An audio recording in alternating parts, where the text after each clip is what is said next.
పరిచయం ఉన్న వాళ్ళు ఉంటే, వాళ్ళల్లో ఎవరన్నా మనకు తెలిసిన వాళ్ళు ఉంటే వాళ్ళ ద్వారా ప్రయత్నం చేసి అలా అలా అలా కార్యం నెరవేర్చుకోవాలి. ఇది పద్ధతి.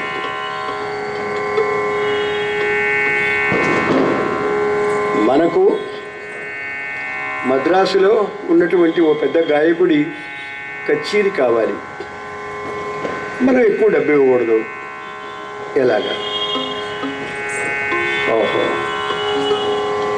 ఆ గాయకుడు ఎక్కడున్నాడు? మద్రాసులో మాంబళంలో ఉన్నాడు. మాంబళంలో ఎక్కడున్నాడు? ఆ కర్రల షాప్ పక్కన ఉన్నాడు. ఆ కర్రల షాపు ఎవరిది? ఫలానా వాళ్ళది. మన ఊళ్ళో కర్రల షాపు వాళ్ళకి ఆయనకి పరిచయం ఉంటుంది కదా. కాబట్టి మన ఊళ్ళో కర్రల షాపు వాడిని పట్టుకొని ఈయన ఆ కర్రల షాపు ఆయనకి చెబితే, ఆయన పక్కనే ఉన్న ఇల్లు కాబట్టి ఆయనకి చెబితే ఆయన మనకు వస్తాడు మన రేంజ్లో. ఇది ఒక ఛానల్. కాబట్టి ఏమిటంటే, నీ పని అలా చేస్తాను రా అని తీసుకొని వెళ్ళి అమావాస్య రోజున పరశురామదేవుడు అందరికీ దర్శనం ఇచ్చి మహేంద్ర పర్వతం మీద కొలువు తీరి ఉండగా వెళ్ళాడు. చూసావేంద్రంగో బ్రాహ్మణేభ్య సంభవతో క్రోత్రవాహనమహంభో అభివాదయే అన్నాడు. బాగున్నావా క్రోత్రవాహన? ఏమిటిలా వచ్చావు? ఈ అమ్మాయి ఎవరు? నా మనవరాలు. ఈవిడికి ఇలాంటి స్థితి కలిగింది మీ శిష్యుడి వల్ల. ఈవిడికి న్యాయం చేకూర్చడానికి తీసుకొచ్చాను. మీ చిత్తం. సరే, నా శిష్యుడు ఎప్పుడూ అధర్మం చేయడు. శిష్యుడు చేసేటటువంటి పుణ్యంలో 6వ వంతు గురువు గారికి వెళ్తుంది. కావున అతడికి పాపం చేయకుండా నేను చూస్తాను, రా అని నేరుగా హస్తినాపురం దగ్గరికి వచ్చి కబురు చేశాడు, నేను వచ్చాను అని. వెంటనే మంత్రి పురోహిత సామంతులతో వశిష్ఠులతో ఆయన వెళ్ళి అర్ఘ్యపాద్యాదులతో గురువు గారిని పూజించి ప్రదక్షిణ నమస్కారం చేసి, ఏమిటి చిత్తం, ఏమిటి సెలవు అన్నాడు. నాయన, తమ్ముని పెండ్లికి అంబను తెచ్చి వృధా పరిత్యజించినాడవు.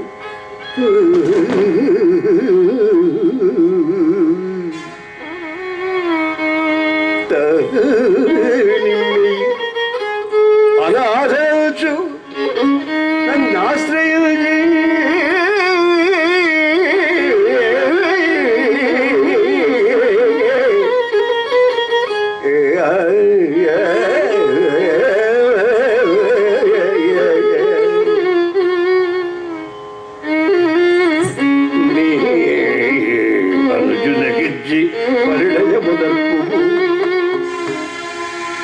అన్నిట మేలవు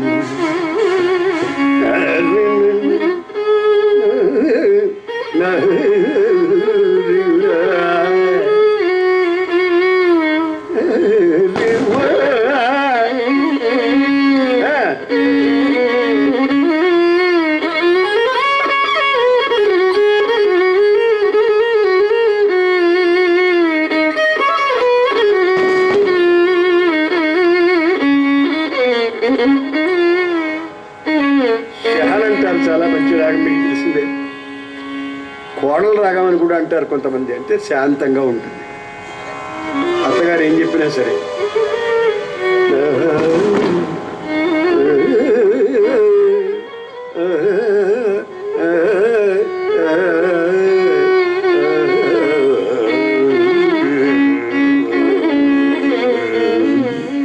చాలా శాంతంగా తల ఉంచుకొని అణకువగా. అదే మరి ఆ రోజుల్లో అత్తగారు రాగం అంటే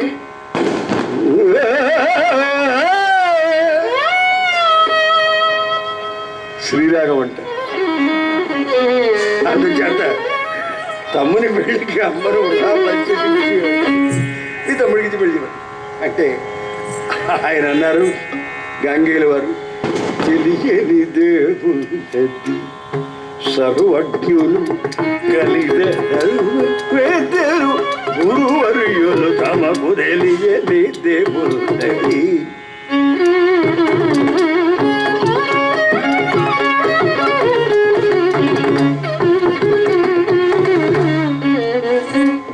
బుగలేదు చాలుని పైన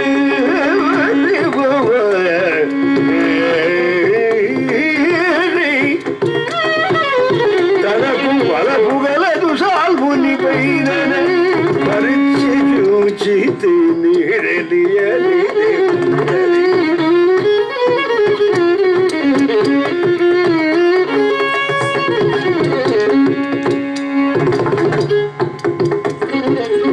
చలువు కోపించిన చెప్పగాలగానే కాలాకి విధమునా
తెలియని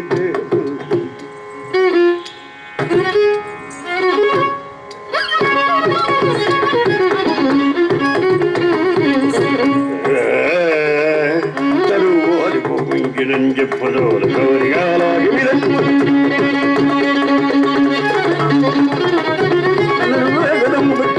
నాశన కారణముగా దిగదలవగా తెలియని ఏమున్నది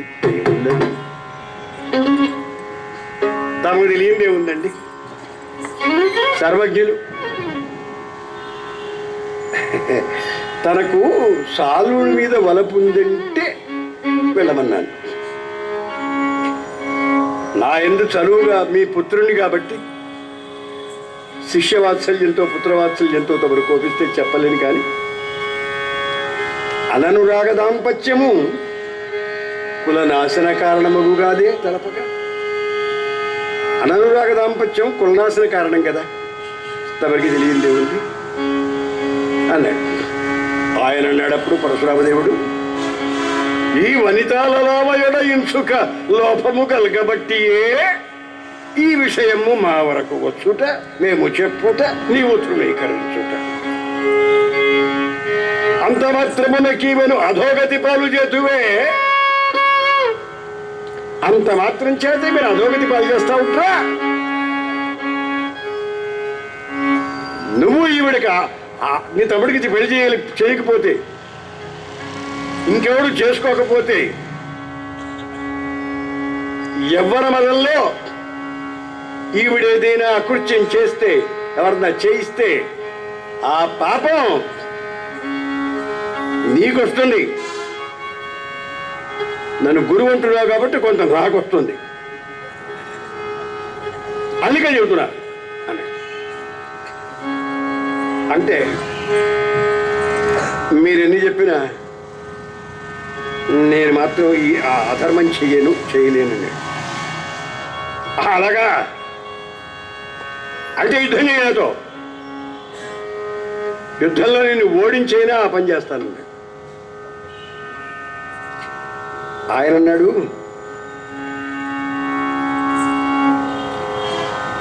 అంటివి కాని చేయగలవా సమరం శిష్యుడోడ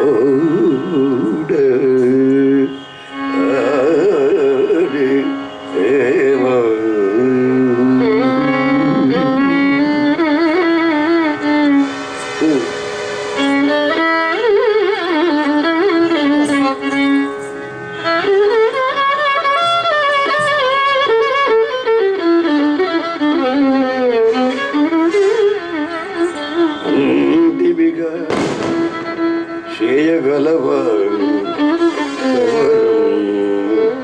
శిష్యుతో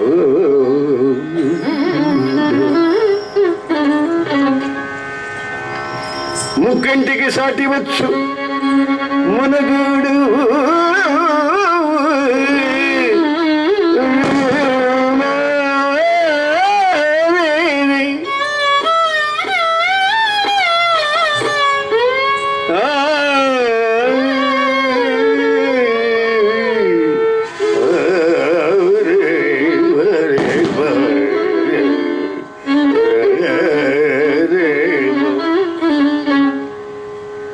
మీ పుత్రుడితో మీరు యుద్ధం చేస్తారా గురువు గారు, గురుదేవ? పరమేశ్వరుడికి సాటి వచ్చినటువంటి వాడివి, నీతో పోరగలిగిన వాళ్ళు ఎవరున్నారు గురుదేవ, విప్రోత్తమ, మహానుభావ, పరశురామదేవ? ఎందుకంటే అది మంచిది కాదు.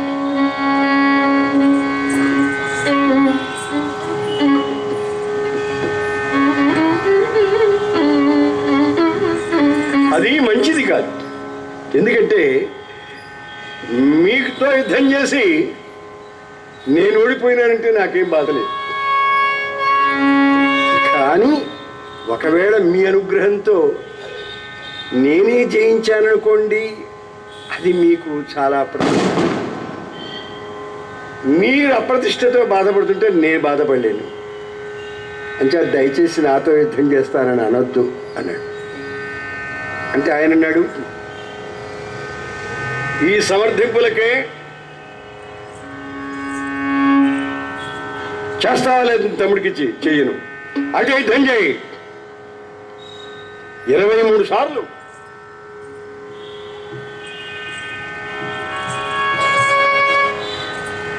క్షత్రియులనెల్ల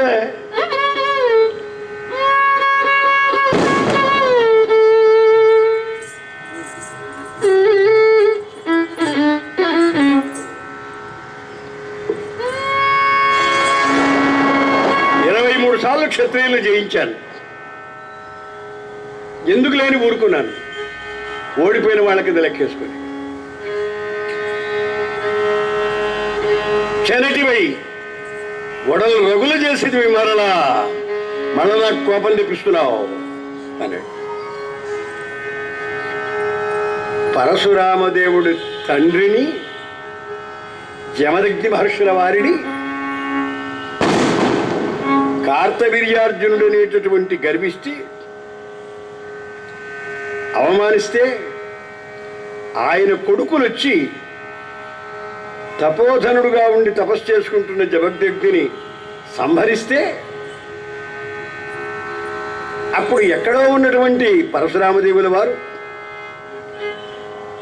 ఇది తెలియక ఉంటే, ఆ రేణుకాదేవి అంటే ఆయన భార్య,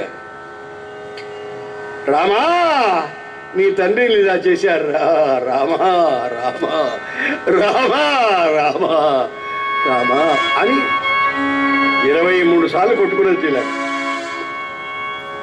వెంటనే పరశురామదేవుడు వచ్చాడు. వచ్చి ఈ కార్తవీర్యార్జునుడి కొడుకులందరినీ చంపేశాడు. 23 సార్లు క్షత్రియులందరినీ చీల్చి చెండాడాడు. ఆ నెత్తులతో తండ్రికి తర్పణం విడిచాడు. ఆ నెత్తురే 5 మడుగులుగా ఏర్పడింది. అవే శమంతక పంచకములు అంటారు భారతంలో. తర్వాత మీకు తెలుస్తుంది ఆ కథ. చూశారు, శమంతక పంచకములుగా ఏర్పడింది.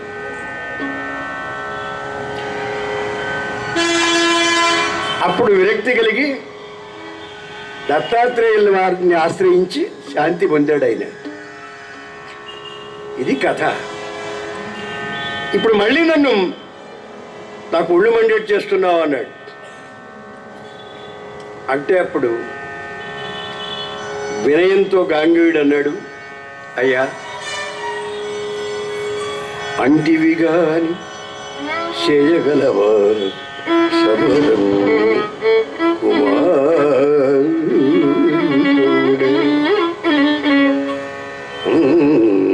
అంటివి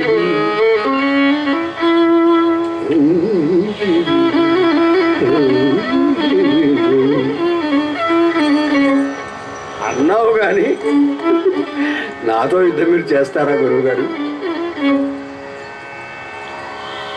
అన్నవాడు కాస్త ఇప్పుడు ఏమన్నాడు, అయ్యా మాట మాట్లాడితే 23 సార్లు క్షత్రియుల్ని జయించాను అంటుంటారు.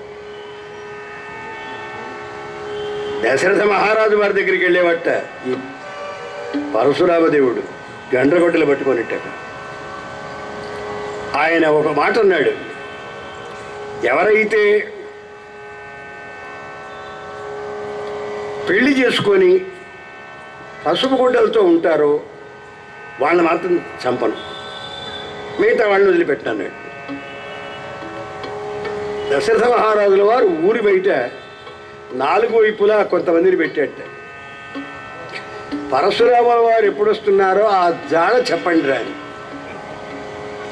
ఆయన వస్తున్నాడు అని వినేటప్పటికీ ఈయన వెంటనే రెడీమేడ్గా ఒక అమ్మాయిని తీసుకొచ్చి పీటల మీద కూర్చోబెట్టుకొని పెళ్లి చేసుకొని పసుపు బట్టలతో స్వాగతం చెప్పడానికి వెళ్ళేవాడు పరశురామదేవుడికి. ఓహో వీడు పెళ్లి చేసుకొని ఉన్నాడు పసుపు బట్టలతో అని వెళ్ళిపోయేవాడు ఆయన. ఇలా ఆయన తడవకు రావడం, తడవకు అమ్మాయిని పెళ్లి చేసుకోవడం, ఇట్లా దాదాపు 250 మందిని చేసుకున్నట్టు ఆయన. అంటే వాళ్ళందరికీ పట్టపురాణి గౌరవం లేదు, ఆ కాసేపు యాక్షన్ అంతే. చూశారు, ఇక్కడ ఈయన అంటున్నాడు బాగా వినండి, తమరు ఆనాడు యుద్ధం చేసినప్పుడు మీ శిష్యుడు గాంగేయుడు లేడు కాబట్టి మీ ప్రతిజ్ఞ చెల్లింది. మీ శిష్యుడు ఉన్నాడు, ఇవాళ మీరేం జయించలేరు, ఈ పట్టుదల మానుకోండి అన్నాడు. చనటి ఉడలు రగుల చేస్తే మరలా వాళ్ళ వింటే విను, లేకపోతే యుద్ధానికి రపో అన్నాడు. చిత్తం వెళ్ళి సత్యవతి మాతో చెప్పాడు ఈ సంగతి. అమ్మాయి ఇలా జరిగింది అన్నాడు. అయినప్పటికీ ఆవిడంది, సరే నాయనా ధర్మం కోసం పోరాడు అంతే, ఎవరైనా సరే పోరాడు. అన్నిటికంటే ముఖ్యం ధర్మం. నువ్వు సన్యాసం తీసుకున్న ధర్మమే, ఆ సన్యాస ధర్మం మనకి కొన్ని ఉన్నాయి, పాటించాలి. పుట్టిన దగ్గర నుంచి, పుట్టబోయే ముందు నుంచి, చచ్చిన దగ్గర నుంచి, చచ్చిన తర్వాత కూడా ధర్మమే ఉండేది. అందుకనే ధర్మో రక్షిత అంటారు మన వాళ్ళు. మన తిరుపతి స్లోగన్ కూడా అదే, తిరుమల స్లోగన్ కూడా తిరుపతి. మహర్షి అదే చెప్పారు, ధర్మావతారుడు రామచంద్రమూర్తి వారు.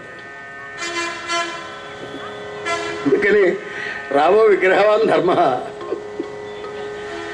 రాముడు నడిచి వస్తూ ఉంటే ధర్మదేవత రూపుదాల్చి వస్తున్నట్టు నా కళ్ళకు కనపడుతుందన్నాడు. ఎవరు? మారీచుడు. మనవాళ్ళు మనల్ని మెచ్చుకోవడం గొప్ప కాదండి. శత్రువుల చేత మెప్పు పొందిన ధర్మావతారుడు శ్రీరామచంద్రమూర్తి గారు. మరికొన్ని విషయాల తర్వాత చెప్తాను అదే మాట మీద. సరే ఉండండి. కావున ఏమిటంటే ఇక్కడ ధర్మం వల్ల మంచి జరుగుతుంది కాబట్టి పోరాడు అందామె. మాతృదేవి ఆజ్ఞ తీసుకున్నాడు. కొంచెం సేన ఏర్పాటు చేసుకొని రథాలు ఎక్కి వచ్చాడు ఈయన ఆశ్రమానికి యుద్ధం చేయడానికి. ఈ సన్నివేశం చూడండి, చెబుతారు ఆనాడు సంప్రదాయం. గాంగేయుడు అంటే భీష్ముల వారు రథం మీద కూర్చున్నారు. ధనస్సు తీసుకొని వచ్చాడు యుద్ధానికి. పరశురామదేవుడు ఆశ్రమ ముఖద్వారంలో ఇలా నిలబడి చూస్తున్నాడు. ఈయన చూస్తున్నాడు, ఆయన రథం మీదనే ఉన్నాడు. వీళ్ళిద్దరిని అందరూ చూస్తున్నారు. యుద్ధం మొదలుపెట్టరు ఎవరును. ఈయన చూస్తున్నాడు, ఆయన చూస్తున్నాడు, ఆయన చూస్తున్నాడు, ఈయన చూస్తున్నాడు. యుద్ధం మొదలు పెట్టలేదు. ఎంతసేపు ఇది? సంప్రదాయం తెలిసిన వెంటనే భీష్ముల వారు రథం దిగి పరశురామదేవుడి దగ్గరికి వెళ్ళి ప్రదక్షిణం చేసి నమస్కరించాడు. భృగుకుల క్షీరవన్ వార్నిధి చంద్రాయ పరశురామాయ తుభ్యం నమోస్తు సజ్జనస్తుతిపత్ర జగదగ్నిపుత్రాయ పరశురామాయ తుభ్యం నమోస్తు. మహానుభావులు గురువు గారు నమస్కారం. నా గురోరధికం, గురువుని మించిందేం లేదు.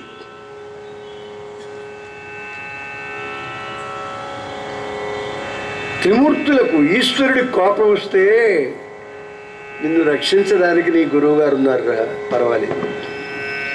కానీ నీ గురువు గారికి కోపం వస్తే నిన్ను రక్షించేవాడిని ఏ త్రిమూర్తులు కానీ పంచమూర్తులు కానీ ఎవరు లేరు. కావున ఇక్కడ ఏమిటంటే మీతో యుద్ధం చేయడానికి వచ్చాను మీ అనుమతితో. కానీ గురువుగారు మీరు కింద, నేను రథం మీద ఉండి యుద్ధం చేయడం పాడి కాదు. మీరు రథం ఎక్కుతారా, నన్ను దిగమంటారా చెప్పండి అన్నాడు. అంటే ఆయన అన్నాడు, నాయన కలమానందించితి గాంగేయు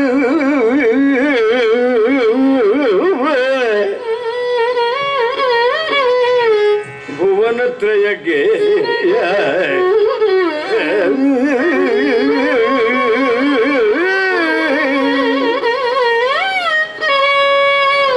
చాలా సంతోషించాను నాయన. నా శిష్యుడివి, నాకెంతో గర్వంగా ఉందిరా. బాగుంది. కానీ నాయన నువ్వు క్షత్రియుడివి, నీకు రథాలు ఉన్నాయి, గుర్రాలు ఉన్నాయి, ఏనుగులు ఉన్నాయి, కాల్బలం ఉంది. నా దగ్గర ఏముందిరా, నా దగ్గర ఏమీ లేదే అన్నాడు. అదేంటి గురువుగారులా అంటారు? ఇప్పటికీ నన్ను పరీక్షిస్తారా? నా రథాలన్నీ మీవి కదా, నా గుర్రాలు ఏనుగులు, ఈ కాల్బలం, ఈ రాజ్యం ఇదంతా మీది కదా. మీరు వదిలిపెడితే కదా మాకు వచ్చింది ఇవన్నీ. మాకెందుకు ఈ బెడద, మీరు ఏరుకోండి, మాకు అక్కర్లేదు పవా, అది మీరంటే కదా మాకు వచ్చింది ఇది. అంచేత మీది కాంది ఏమీ లేదు, చెప్పండి అన్నాడు. అంటే అప్పుడు ఆయన అన్నాడు, నాకు నమస్కరించకుండా యుద్ధం మొదలు పెడతావేమో, యుద్ధం చేసి కాదు నిన్ను శపించి చంపుదాం అనుకుంటున్నా. చూడు ఎంత గొప్పగా ఉంటుందో వాళ్ళ మనస్తత్వం. నాకు వచ్చి పాద నమస్కారం చేశావు కాబట్టి నాయన నీకు మేలు కలుగుతుంది.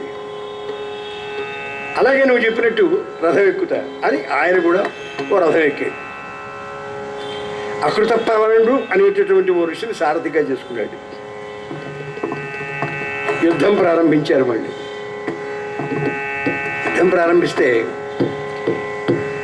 ఒక్కొక్కసారి ఈయన విజృంభించేవాడు, తీవ్రమైన బాణాలు వేసేవాడు. గురువు గారు ఆ దెబ్బకు తట్టుకోలేక కాసేపు సోలిపోయేవాడు. అయ్యో గురువు గారు మీరు పోయినారా, బాధపడుతున్నాను, మీరు ఉన్నారా, పోయినారా అని ఈయన ఏడవడం, మళ్ళీ ఈయన లేవడం, ఆయన ఒక బాణం వేయడం, ఈయన పడిపో. నీలాంటి శిష్యుణ్ణి పోగొట్టుకున్న తర్వాత నాకెందుకురా ఈ బతుకుతో ఆయన ఆడవడం, మళ్ళీ ఈయన లేవడం. ఈ విధంగా 15 రోజులు అయింది. ఎవరు గెలవరు, ఎవరు ఓడిపోరు. సాయంకాలం దాకా యుద్ధం చేయడం, అక్కడి నుంచి ఆయనేమో అనుష్ఠానానికి వెళ్ళడం, ఈయనేమో తల్లి దగ్గరికి వెళ్ళి చెప్పడం జరిగిందంట. ఈ యుద్ధం చూడడానికి జనం చాలా మంది చేరారు. జనం బాగా చేరేటప్పటికీ అక్కడి నుంచి ఈ రంకుల రాటాలు, చెరుగ్గడల వ్యాపారం, అక్కడి నుంచి ప్రోగ్రామ్స్ వగైరా పెద్ద తిరణాలైపోతున్నది. కానీ ఎవరు జయించరు, ఎవరు ఓడిపోరు. 20 రోజులు అయిందండి చూడండి. ఇంతే, ఇదే పరిస్థితి. 21 రోజు అయిందండి, 22 రోజులు కూడా అయిందండి. 23వ నాడు చాలా బాధపడిపోతున్నాడు భీష్ముల వారు. ఎందుకు వచ్చింది పాడు కర్మ, ఏం చేసేది, తప్పడం లేదే, గురువు గారిని కొట్టాల్సి వస్తుంది, చిచి చిచి చిచి, నా ప్రాణం పోవడం లేదు, తండ్రి గారు ఇచ్చిన వరం ఉంది, ఏం చేయడం అని బాధపడుతూ పడుకున్నాడు. పడుకుంటే కల వచ్చి, ఆ కల్లో అష్టవసువులు వచ్చారు. ఎట్లా వచ్చారు మరి, వీడిక్కడ ఉన్నాడు కదా అంటే ఆ ఉద్యోగం పూర్తి చేశారన్నమాట. ఇంకొన్ని భర్తీ చేశారు, ఇంకొన్ని పెట్టి, పోస్ట్ ఖాళీగా ఉండకూడదు. అష్టవసువులు వచ్చారు. ఏమిట్రా నీ బాధ అన్నారు. ఇది నా సంగతి అన్నాడు. వెంటనే వాళ్ళు ఒక దివ్యమైన అస్త్రం, దాన్నే మోహనాస్త్రం అంటారు, ఆ మోహనాస్త్రం ఆయన పక్కలో పెట్టి వెళ్ళిపోయారు.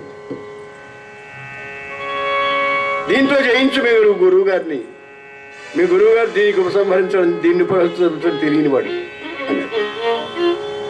చెప్తామన్నాడు. ఆ 23వ నాటి అయిపోయింది. 24వ రోజు యుద్ధంలో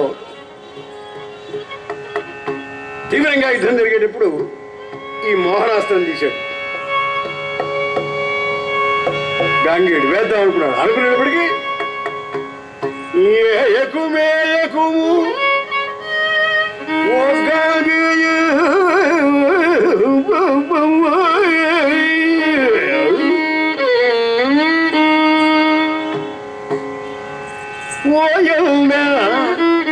గురుడు దీనికి ఉపసంహారము తెలియడు, గాంగేయ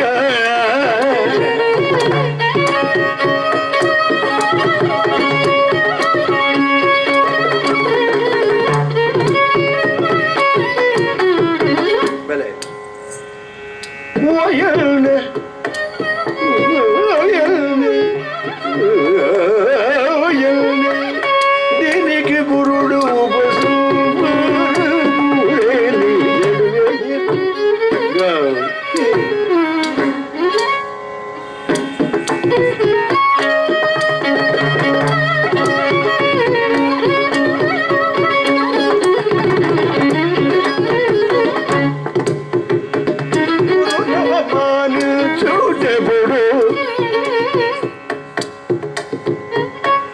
ఉడని పని నేను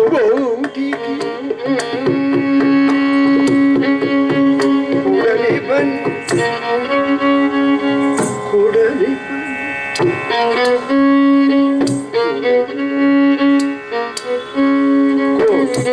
పని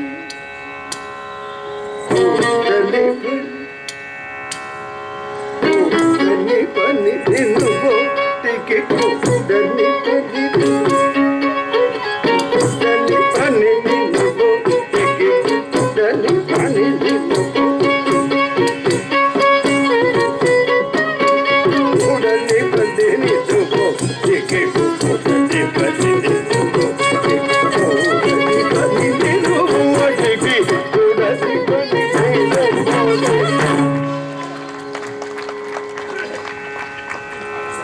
అంటే శాస్త్రం, నాట్యం, హరికథల్లో తౌర్యత్రికంగా చెప్పాలిరా, నాట్యం ఉండాలిరా అన్నాడు ఆ పెద్ద ఆయన మహానుభావుడు నారాయణదాస్ గారు. హరికథ పితామహులు అయిన ఆయనే, ప్రపితామహులు అయిన ఆయనే, ఇంకెవరున్నారు?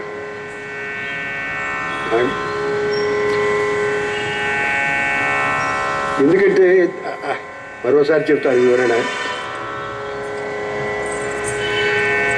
పూజంతా చేసిన తర్వాత ఛత్రమాచ్ఛాదయామి అంటారు మీరు.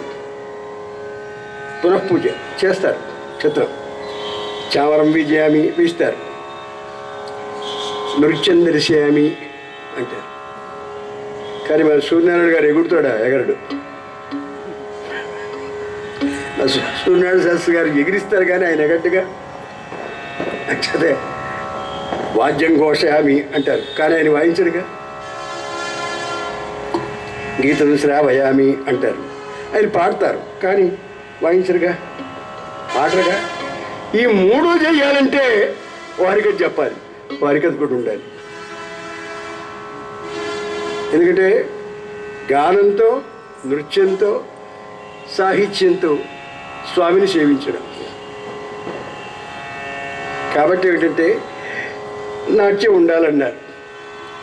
మన ఆంధ్ర హరికథకి నాట్యం కూడా ముఖ్యం, నాటకీయత ముఖ్యం. ఆంధ్రుల్లో ఉన్న హరికథ గొప్పదనం ఇంకే భాషలోనూ లేదు. అంటే నా మీద కోపడద్దు కొంతమంది. వాళ్ళు ప్రవచనం ఉనికి కూర్చొని చెబుతారు, నిజుడికి మాట్లాడుతూ చెబుతారు. కాదు, మనకున్న అదృష్టం ఇంకే భాష వాళ్ళకి లేదు. ఎందుకంటే మనకి శతక సాహిత్యం ఉంది, పద్య సాహిత్యం ఉంది, ఇంకే భాషలో లేదు. మన హరికథ తౌర్యత్రికం, ఆచారం.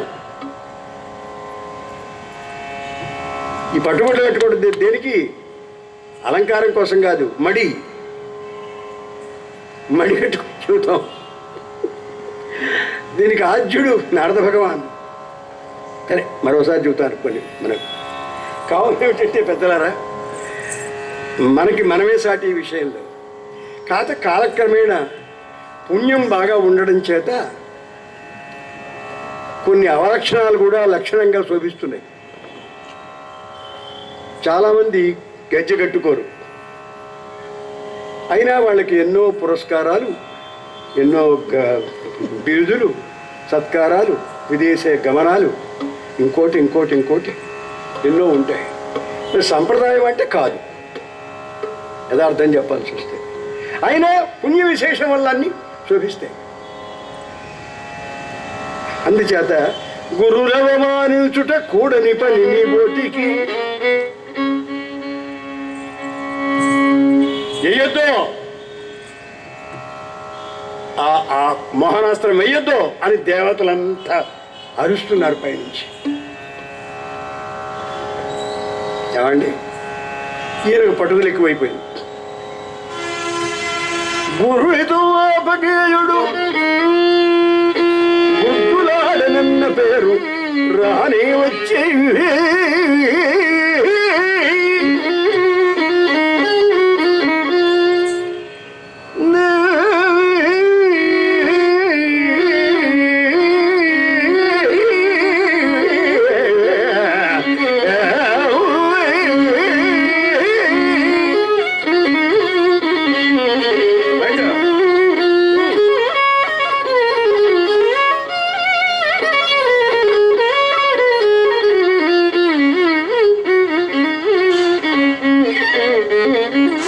రాగాల్లోకి రాజు కాంబోజీ.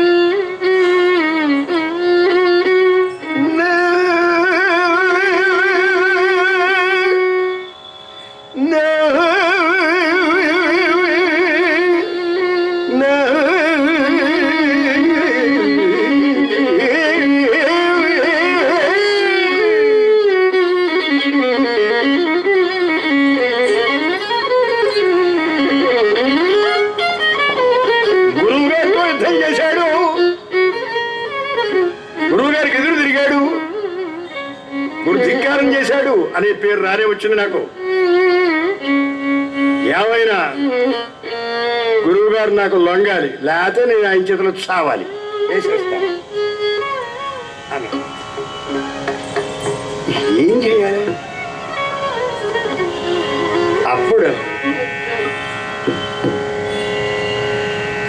హరిదాస్ గారిని ఆశ్రయించారు ఈ దేవతలంతా కూడా. దేవతలందరూ కూడాను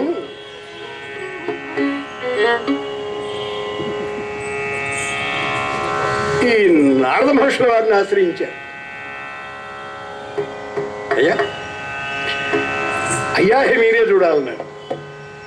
అలాగే వెంటనే నారద మహర్షుల వారు ఆకాశంలో దేవతలందరితో పాటు ఉండి చూస్తున్నవాడు దిగొచ్చాడు. దిగొచ్చి, నాయన గాంగేయ మోహనాస్త్రం వెయ్యొద్దు అన్నాడు. కాలు వేస్తాను అన్నాడు. సరే వెయ్యి. అవతార పురుషుడు పోతాడు, ప్రళయం వస్తుంది, నువ్వు ఆపలేవు, అయినా వేస్తానంటే వెయ్యి. కానీ ఒక్క మాట, మీ వంశంలో అబద్ధాలాడి జయించిన వాళ్ళు ఎవరు లేరు, నువ్వు జయిస్తానంటావు, కానీ ఏం చేస్తావు? ఆగిపోయినాడు. అదేమిటి మా భవిష్యం ఏంటి, అబద్ధాలాడటం ఏంటి, నేను దీనికి దాని సంబంధం ఏంటన్నాడు. అవును, అబద్ధం ఆడేవాడివి నువ్వే, మొదటివాడివి అన్నాడు. ఏమిటండి నాకు అర్థం కావడం లేదు, ఏమిటి అర్థం కావడం లేదు? నువ్వేమన్నావు యుద్ధం మొదలు పెట్టేటప్పుడు, గుర్తులేదు? ఏమన్నానండి? గురువు గారు యుద్ధం అంటూ వస్తే మీరు నేర్పిన విద్యతోనే మిమ్మల్ని జయిస్తాను అన్నావా? అవును అన్నాను. ఈ అస్త్రం మీ గురువు గారు నేర్పాడా నీకు? చెప్పా.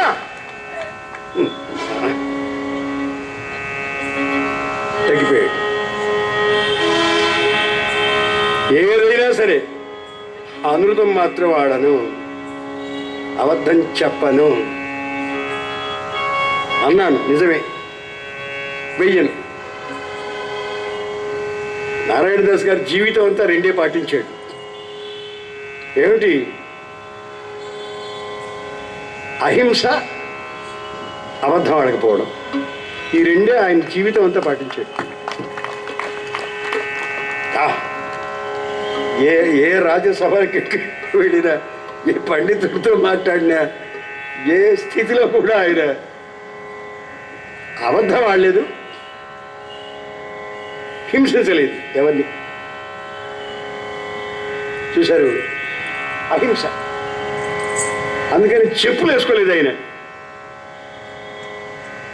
పావుకోళ్ళే వేసుకున్నాడు బతికినంత కాలం. నారాయణదాస్ గారు మహానుభావుడు. ఆ విషయం వేరే కథన తర్వాత చెప్తాను. కావున ఏమిటంటే, తగ్గిపోయినప్పటికీ వెంటనేప్పుడు పరశురామదేవుడు ఎక్కుపెట్టాడు ధనస్సు. వెంటనే జమదగ్ని వచ్చాడప్పుడు పైనుంచి, నాయన ఆగు, స్వేచ్ఛామరణం కలిగిన వాడు, నీకు శిష్యుడు, ధర్మం కోసం పోరాడుతున్నాడు. మనం బ్రాహ్మణం, మన కోపం ఎలా ఉండాలో తెలుసా? ఎండు తాటాకుల మంటలాగా ఉండాలి, గణగణ మండి ఆరిపోవాలి, అంతేగాని కట్టిపోయిన మంటలాగా రాజుకుంటూ ఉండకూడదు. ఉత్తమస్య క్షణం కోపం అని వెళ్ళలేదా? ధర్మం కోసం పోరాడేవాడితోటి యుద్ధమేమిట్రా నీ శిష్యుడితోటి, భక్తుడితోటి అన్నాడు. ఏమిటండి మీరు చెప్పేది?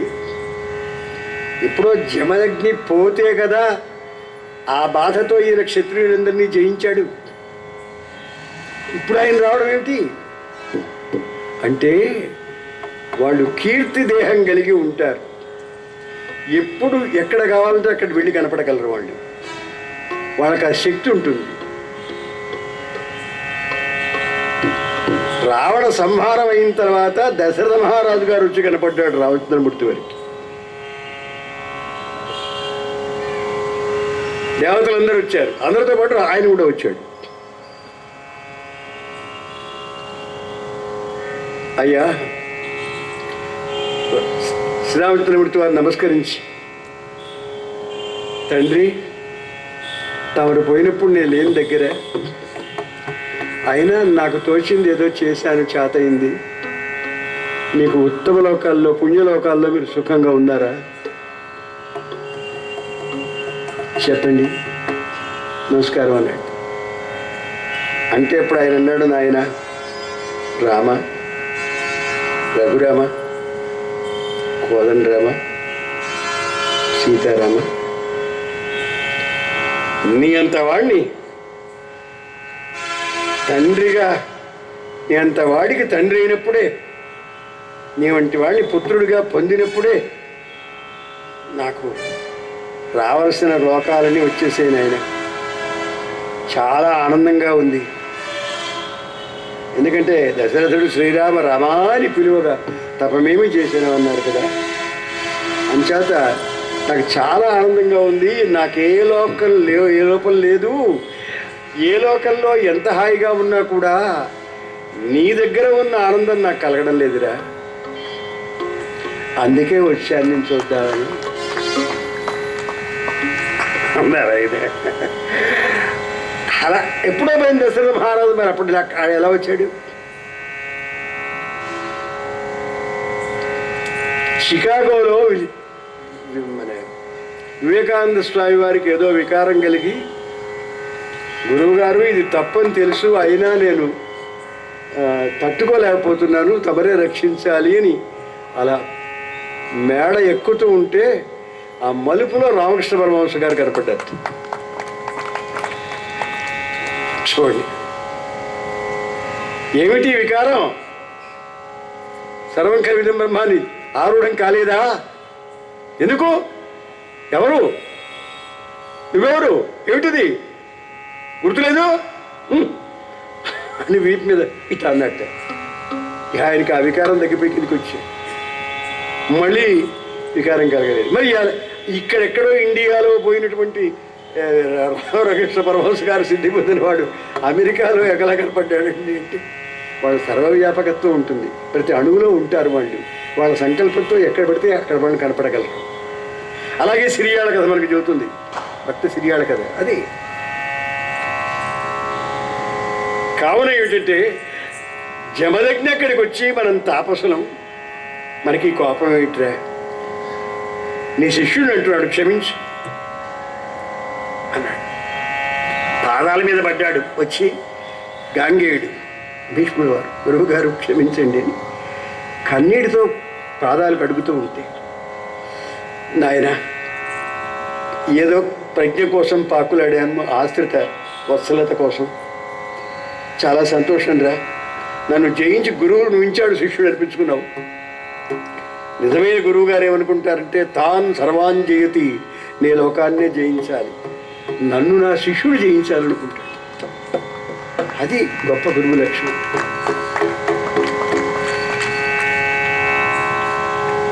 అంటూ ఆ అంబను చూసన్నాడు, అంబా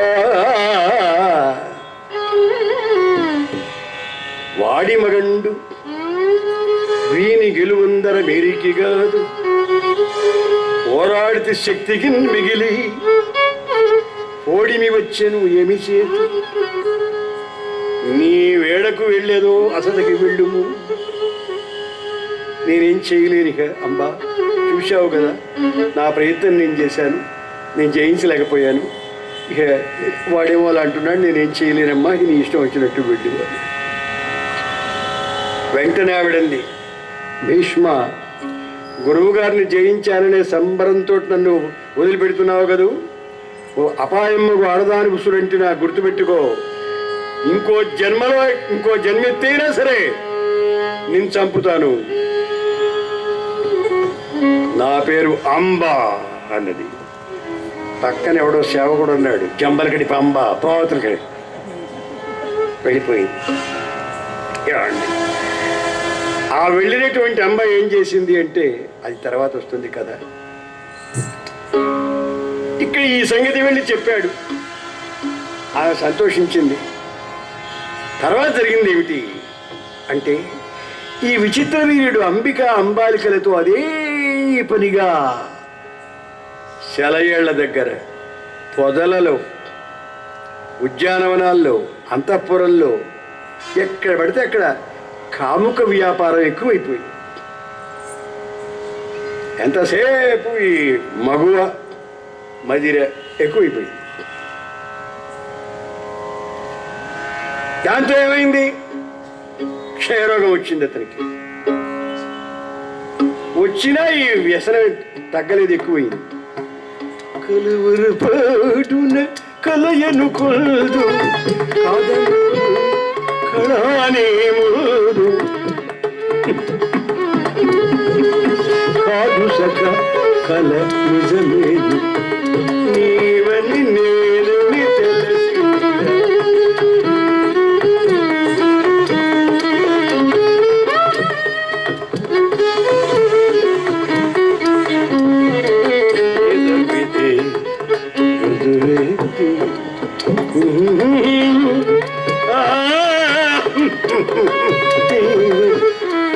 అదే పనిగా అతి వర్జయత్తు, అతి సర్వత్ర వర్జయత్తు కదండి.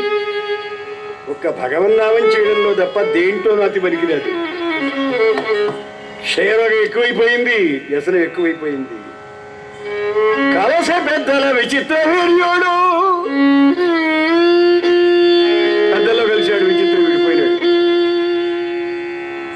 గాంగేయుడు పెళ్లి చేసుకోలేదు, చిత్రాంగదుడేమో యుద్ధం చేసి తెచ్చాడు, వీడేమో ఈ అతి వ్యాపారంతో వీడు తెచ్చాడు. అంత సత్యవతి సౌకర్ణవమగ్నయీ నయన గాంగేయ.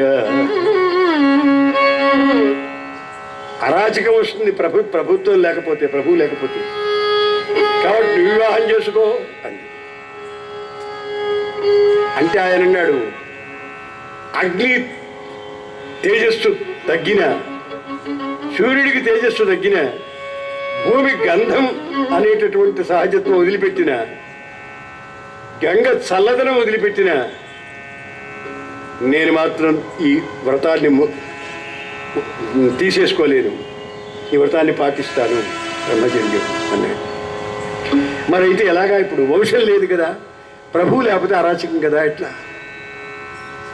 అంటే అప్పుడు ఆయన చెప్పాడు, అమ్మా పరశురామదేవుడు 23 సార్లు క్షత్రియుల్ని చంపినప్పుడు రాజవంశాలని లేకుండా పోయినాయి, ఎవడు లేడు రాజు. అప్పుడు ఏం చేశారు, రాజమాతలు బ్రహ్మర్షుల్ని ఆశ్రయించి, కేవలం ఆకులు తిని తపస్సు చేసేటటువంటి బ్రహ్మర్షుల్ని, ఎండుటాకులు తిని తపస్సు చేసేవాళ్ళని ఆశ్రయించి వాళ్ళ దయ వల్ల ఈ రాజుల క్షేత్రముల యందు సంతానాన్ని ప్రతిష్ఠింపజేశారు. వాళ్ళే ఇప్పుడు రాజులై వంశీకరులై ప్రతిష్ఠతో ఉన్నారు. మనం కూడా అదే పని చేద్దాము అన్నాడు. అప్పుడు ఆవిడ చెప్పింది, వేదవ్యాసుల వారి జన్మ వృత్తాంతం చెప్పింది. అప్పుడు చెబితే నువ్వు ఇలాంటి దానివా అని ఆయన విమర్శించలేదు. సంస్కారం, నువ్వు అంత గొప్పదానివా అమ్మా, కేవలం పరాశరుల వారి అనుగ్రహం పొందింది దానివే, చాలా గొప్పదానివి తల్లివి, దేవత తల్లి అయినటువంటి ఆ అదితి లాంటి దానివి నువ్వు అని ఆ దిక్కుకు దిగి నమస్కారం చేశాడు. కాబట్టి ఇప్పుడు ఏం చేయాలి, ఆ వ్యాసుల వారిని తలుచుకో అమ్మా, ఆయన వచ్చి మన వంశాన్ని ప్రతిష్ఠ చేస్తాడు. బాగుంది. వెంటనే వేదవ్యాసుల వారిని తలుచుకుందామే. ఆయన ఎక్కడున్నా సరే వెంటనే వచ్చేసాడు. ఆర్యాంబ ఇలా తలుచుకునేటప్పటికీ అవసాన కాలంలో కాశ్మీరంలో ఉన్న శంకర భగవత్పాదుల వారు వచ్చేసారు గబగబా. ఎలా వచ్చాడంటే ఆయనకి తెలియదు. వచ్చేసాడే, వచ్చేసి ఏమ్మా ఎందుకు పిలిచారు అన్నారు. ప్రదక్షిణ చేసి నమస్కారం చేశాడు.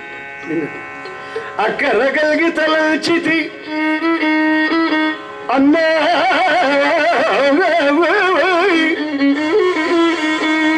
తపసి మిన్నా నికపు వాని జీవిగా ఊనే నీవరు తెలిచితివి మంచి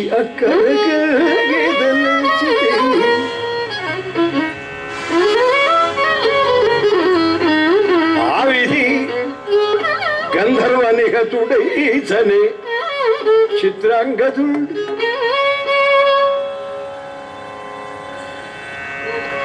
జీవము దొరకి క్షయ చేయ విచిత్ర వీర్యుడు గాంగేయుడు పెళ్లి మాని ఈ వంశం ఇప్పుడు నిర్వంశమైపోతుంది. రాజమాతగా నా ధర్మం నాయన,